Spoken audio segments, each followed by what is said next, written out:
Welcome to Folk Stories, where betrayal builds queens, and karma never forgets. This is not just a story. This is a warning. It was a dark, stormy night in Makuto village.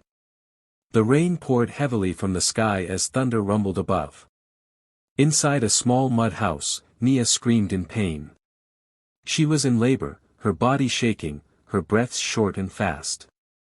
But instead of holding her hand or comforting her, her husband Tun stood over her, cold and angry.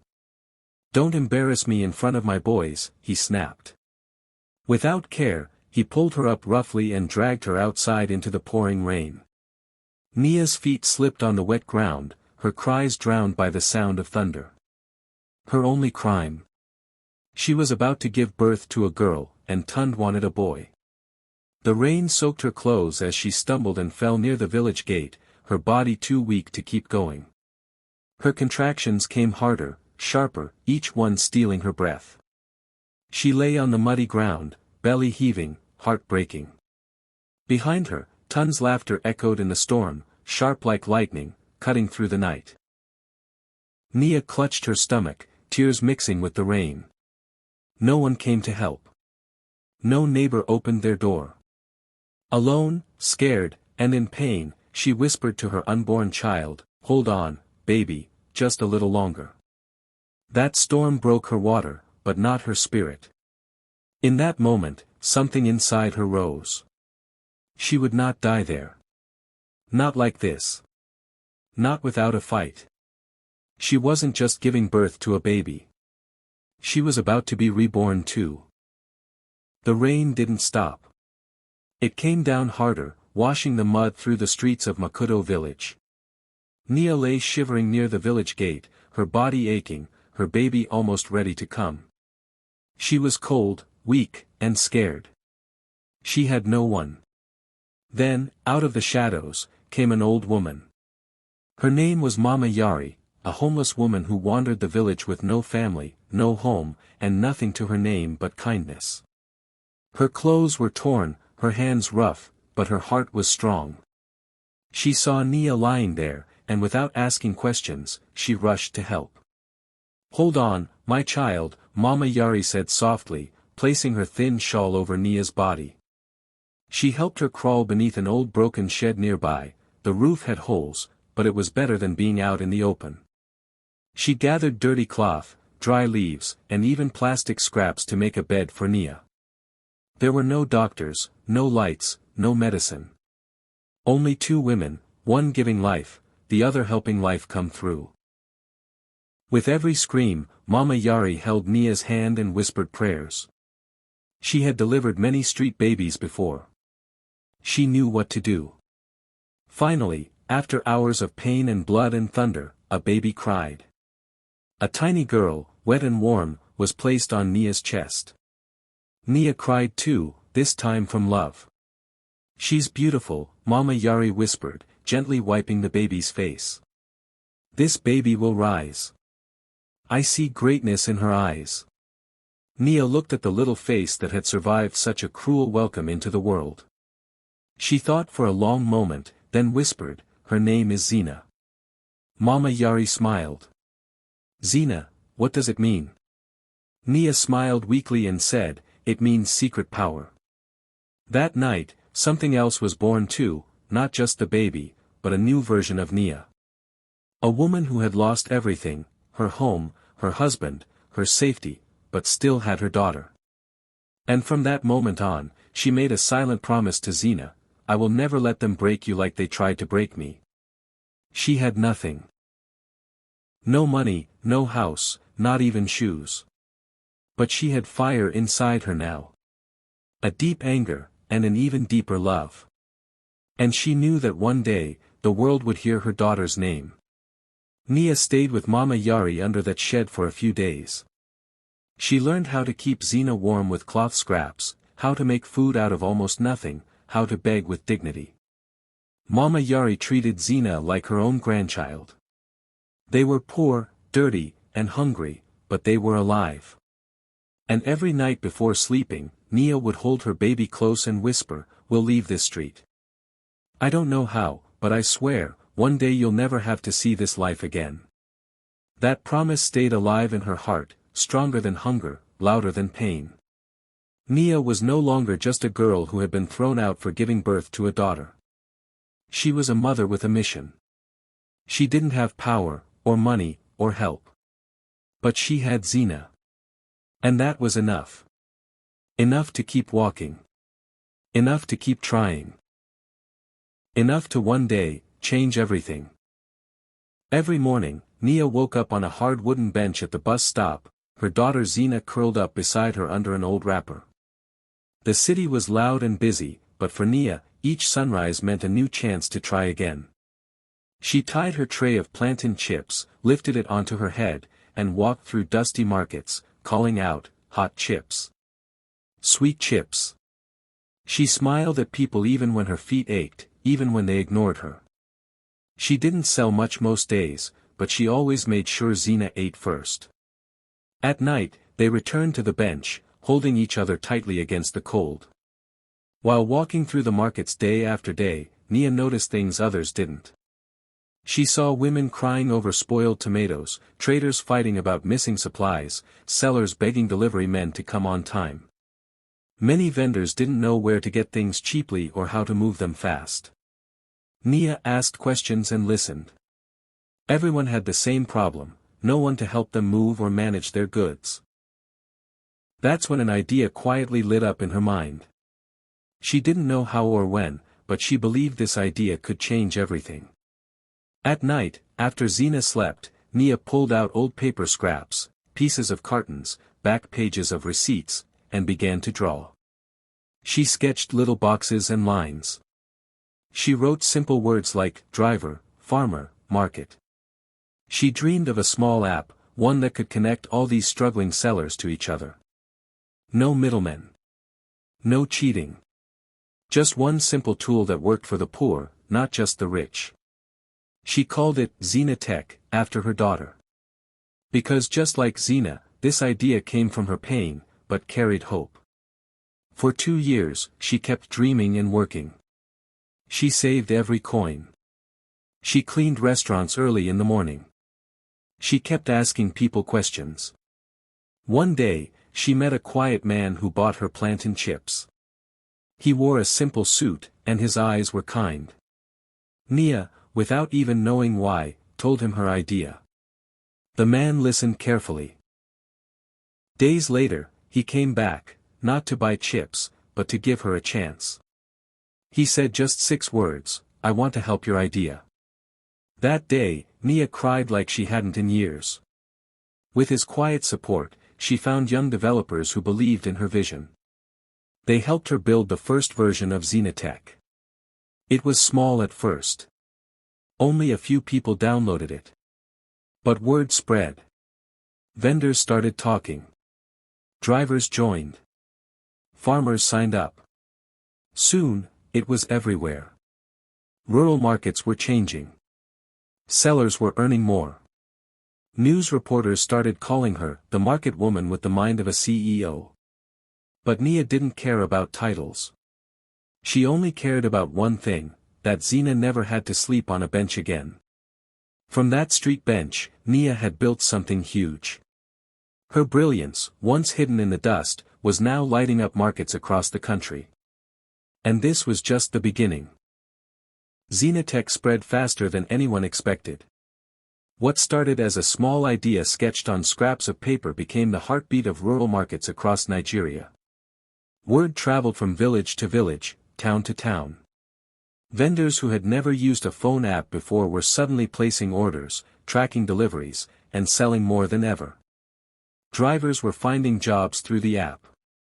Farmers were connecting with buyers directly. The streets began to change, and so did Nia's life. She no longer had to wake up on a bench or carry chips on her head. Now, she held meetings in offices with clean floors, shiny tables, and people who called her Madam CEO. Local governments began to notice the app's impact. They wanted in. One by one, states signed contracts with Xenitech to help grow small businesses in villages. Money started flowing in. Investors started calling. Journalists started writing stories about the young woman who once sold chips with a baby on her back.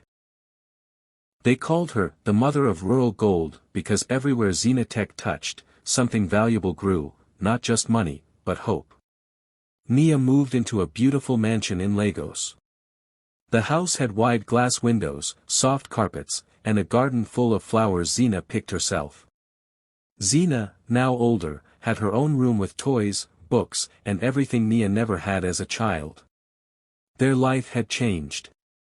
From mud floors to marble tiles. From begging to boardrooms.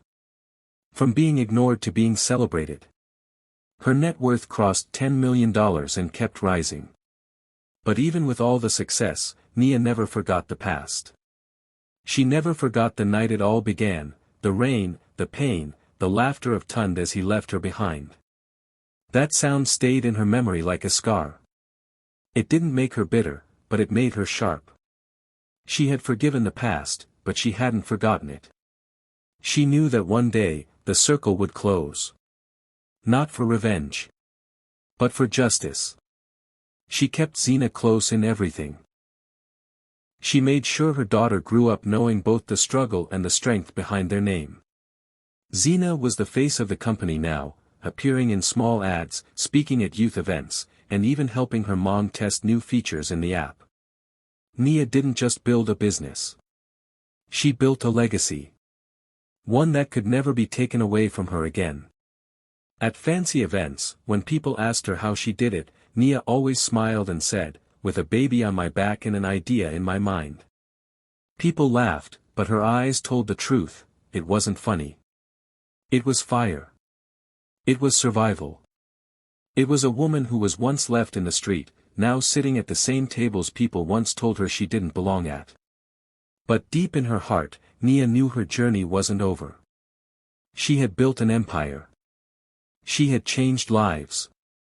But there was still one more story to finish. One final moment she was waiting for.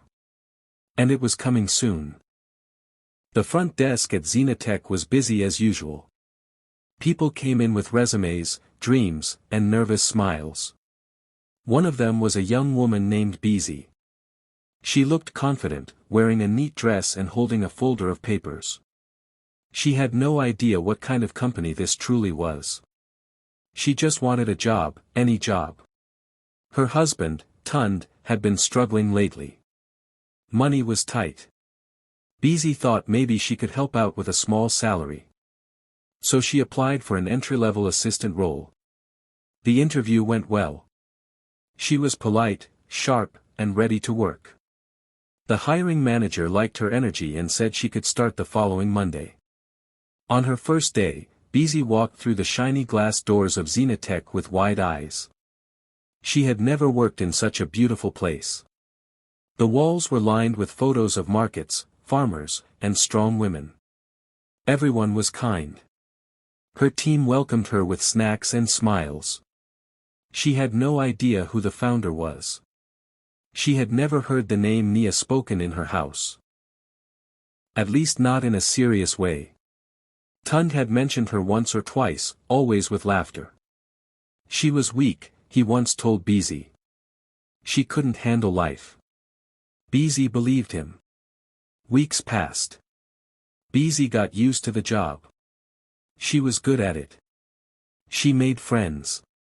She started looking forward to coming in every morning. Then one day, the company announced a staff photo session. Everyone had to dress well and gather in the main lobby. Busy arrived early, her hair done and her smile ready. The photographer was setting up. The managers stood in place. And then, the elevator door opened. Nia walked in slowly, dressed in a simple but powerful outfit, a soft white blouse, gold earrings, and black heels. Her head was held high, and beside her stood a little girl with a sparkle in her eyes. Xena. The room fell quiet. People smiled and greeted her with respect. But Busy couldn't breathe. Her smile dropped. Her hands shook. She blinked and stared. That face. That walk. That woman. It couldn't be. But it was.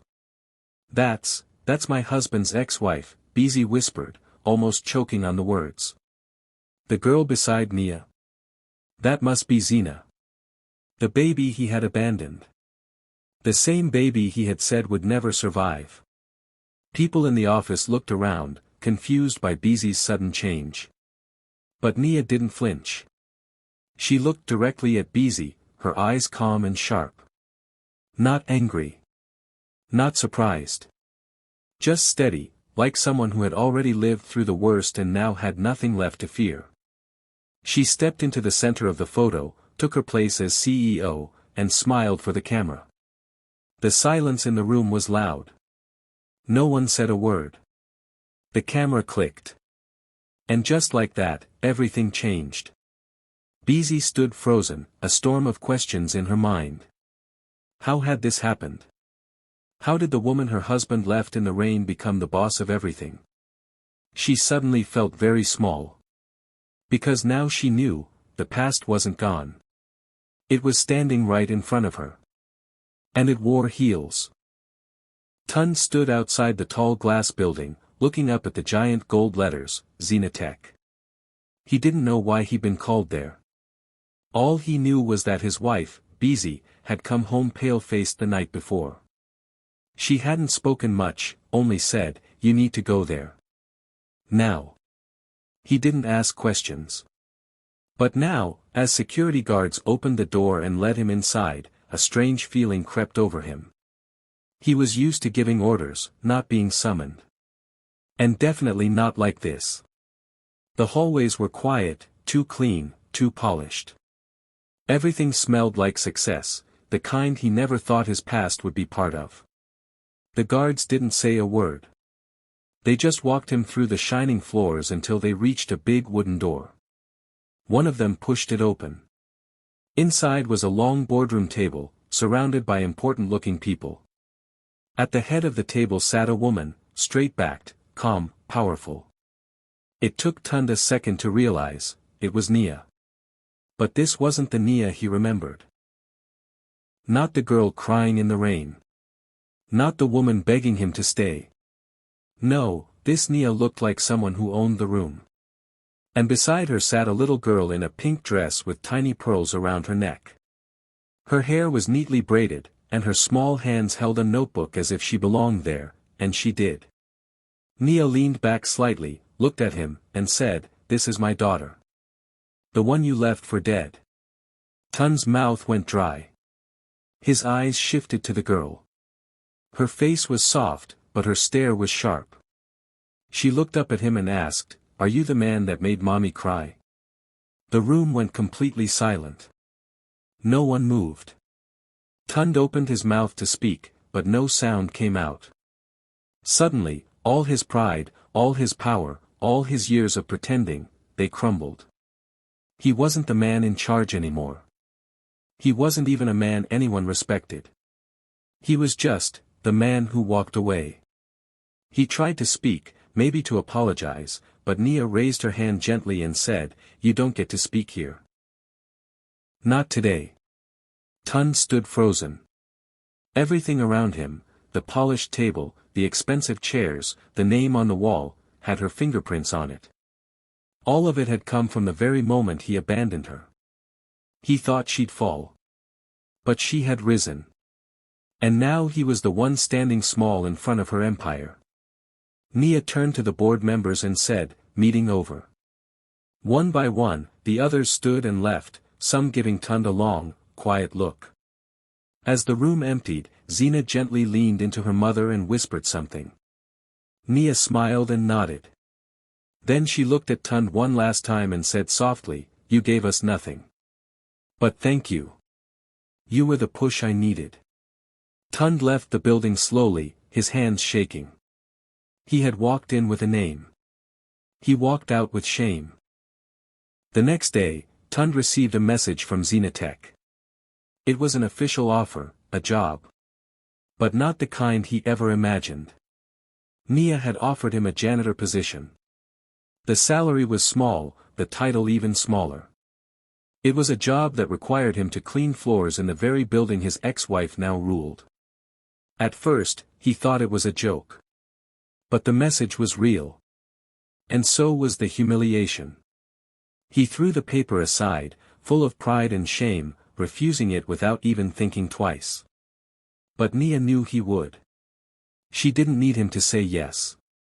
The offer wasn't about employment, it was a lesson. Later that week, she stood on a stage at a charity gala, dressed in gold, her daughter Xena standing proud beside her. Cameras flashed, the room was filled with Lagos' richest and most powerful. When a reporter asked how she built such a big empire after being left on the streets, Nia smiled and held the mic. "Never underestimate the woman you kicked when she was down," she said, her voice clear. "One day, you'll kneel to enter her empire." The crowd erupted in applause. But outside the glass walls of the venue, a man stood watching, stunned. His face was tight. Next to him, in a plain uniform, was Beezy, sweeping the floor slowly, quietly, her eyes lowered. Tun didn't say a word. He just stared through the glass, watching what could have been his. Inside, Xena looked out and saw him. She walked over and calmly closed the blinds. The story had ended. And the empire was hers now.